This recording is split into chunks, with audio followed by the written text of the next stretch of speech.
भारत में आखिर क्यों हो गई कोयले की कमी?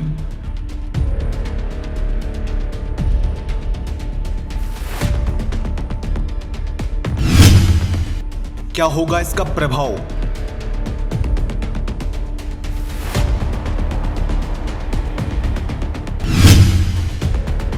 ऐसा देश जहां 70% बिजली कोयले का इस्तेमाल करके पैदा होती है, उसके लिए ये एक चिंता का अहम कारण।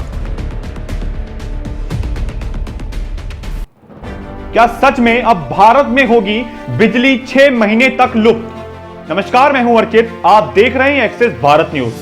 आपको बताते चले कि भारत इस वक्त कोयले की भारी कमी का सामना कर रहा है। थर्मल पावर प्लांट्स में कोयले का स्टॉक केवल कुछ दिनों के ईंधन की सप्लाई ही कर सकता है। केंद्रीय ऊर्जा मंत्री आर.के. सिंह ने कहा है कि स्थिति टच एंड गो वाली है और 6 महीने तक मुश्किल हो सकती है। ऐसा देश जहां 70% बिजली कोयले का इस्तेमाल करके पैदा होती है, उसके लिए यह चिंता का एक अहम कारण है, क्योंकि इससे महामारी के बाद आर्थिक सुधारों के पटरी से उतरने का खतरा भी सर पर मंडरा रहा है। ये संकट महीनों से बना हुआ है। दरअसल कोविड-19 की दूसरी घातक लहर के बाद जैसे ही भारत की अर्थव्यवस्था में तेजी आई, ठीक उसी रफ्तार से बिजली की मांग भी बढ़ी है। 2019 में इसी अवधि की तुलना में अकेले पिछले 2 महीनों में बिजली की खपत में लगभग 70% की बढ़ोतरी हुई है। इसके साथ ही वैश्विक कोयले की कीमतों में 40% की तेजी आई और भारत का इंपोर्ट 2 साल के निचले स्तर पर आ गया।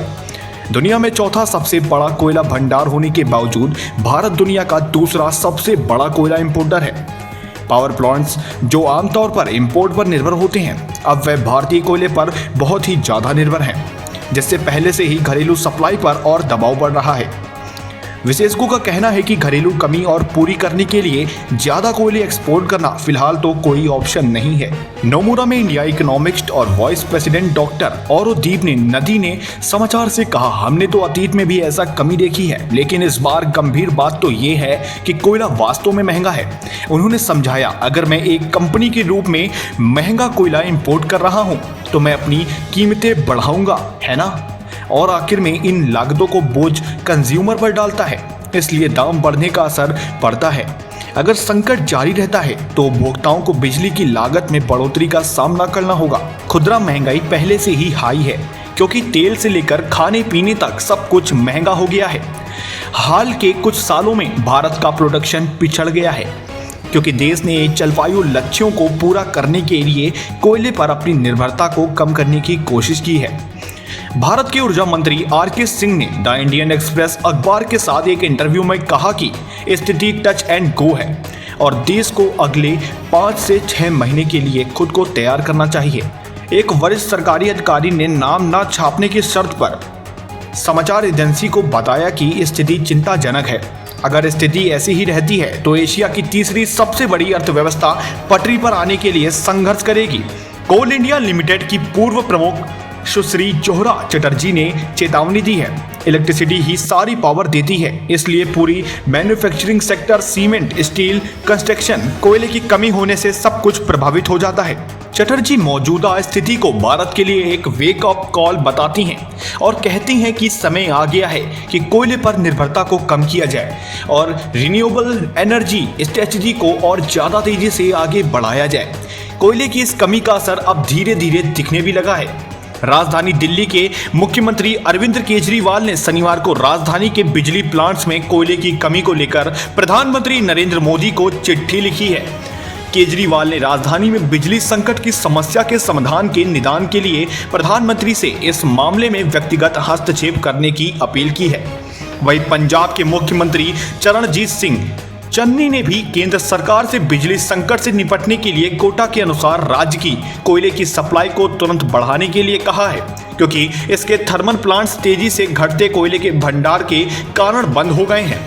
इतना ही नहीं, Punjab state power corporation limited ने अपील की कि देश में कोयले की भारी कमी है, इसलिए वह अपने ग्राहकों से अपील करता है कि जरूरत न होने पर लाइट डिवाइस और एयर कंडीशनर बंद करके बिजली की बचत करें। भारत में लगभग 1.4 बिलियन लोगों की बिजली की मांग को पूरा करने और बहुत ज्यादा प्रदूषणकारी कोयला जलाने वाली बिजली प्लांट पर अपनी निर्भरता में कटौती करने की इच्छा के बीच संतुलन कैसे बना सकता है। ये सवाल हाल के सालों में सरकार के लिए एक बड़ी चुनौती रहा है। डॉक्टर नदी ने कहा, हमारी एनर्जी का एक बड़ा हिस्सा थर्मल कोयला से आता है। मुझे नहीं लगता हम अभी तक उस स्तर पर पहुंचे हैं जहां हमारे पास थर्मल का कोई एक प्रभावी ऑप्शन है। हाँ, ये एक चेतावनी है, लेकिन मुझे नहीं लगता कि हमारी ऊर्जा जरूरतों में कोयले की अहम भूमिका को जल्द ही किसी दूसरे ऑप्शन से बदला जा सकता है। विशेषज्ञ संभावित लॉन्ग टर्म समाधान के रूप में कोयले और एनर्जी के क्लीन सोर्स के मिक्स की वकालत करते हैं। डॉक्टर जैन कहते हैं, एकदम से सब कुछ बदलने पूरी तरह से संभव नहीं है और बैकअप के बिना 100% रिन्यूएबल एनर्जी में बदलना कभी भी एक अच्छी रणनीति नहीं है। उन्होंने आगे कहा, आप केवल तभी इस तरह के बदलाव कर सकते हैं जब आपके पास वो बैकअप उपलब्ध हो। चटर्जी जैसी पूर्व नौकरशाहों का कहना है कि कई पावर सोर्स में लॉन्ग टर्म इन्वेस्टमेंट के अलावा मौजूदा संकट जैसे संकट को बेहतर योजना के साथ टाला जा सकता है। उन्हें लगता है कि कोल इंडिया लिमिटेड, जो देश में कोयले की सबसे बड़ी सप्लायर है, उसके और दूसरे स्टेक होल्डर्स के बीच बेहतर समन्वय की जरूरत है। ये तो साफ नहीं है कि मौजूदा स्थिति कब तक रहेगी, लेकिन डॉक्टर नदी आशावादी हैं। वे कहते हैं, मानसून के निकलने और सर्दी के आने के साथ बिजली की मांग आमतौर पर गिर जाती है, इसलिए डिमांड और सप्लाई के बीच बेमेल में कुछ हद तक खत्म हो सकता है। विवेक जैन कहते हैं, ये एक वैश्विक घटना है जो विशेष रूप से भारत तक की सीमित नहीं है। अगर आज गैस की कीमतों में गिरावट आती है तो गैस पर वापस स्विच हो सकता है। ये एक गतिशील स्थिति है।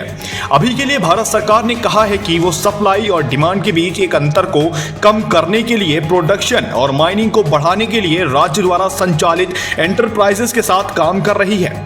सरकार तथाकथित कैप्टिव माइंस से कोयले के सोर्स की भी उम्मीद कर रही है। कैप्टिव माइंस वे ऑपरेशन है जो केवल उस कंपनी के लिए कोयले या खनिजों का प्रोडक्शन करती हैं जो उनका मालिक है, और सामान्य परिस्थितियों में वे जो प्रोडक्शन करते हैं उसे दूसरे बिजनेस को बेचने की अनुमति नहीं है। विशेषज्ञों का यही मानना है कि शॉर्ट टर्म सुधार भारत को वर्तमान ऊर्जा संकट से निकलने में मदद तो कर सकते हैं, लेकिन देश को अपनी बढ़ती घरेलू बिजली जरूरतों को पूरा करने के लिए लॉन्ग टर्म विकल्पों की दिशा में काम करने की जरूरत है।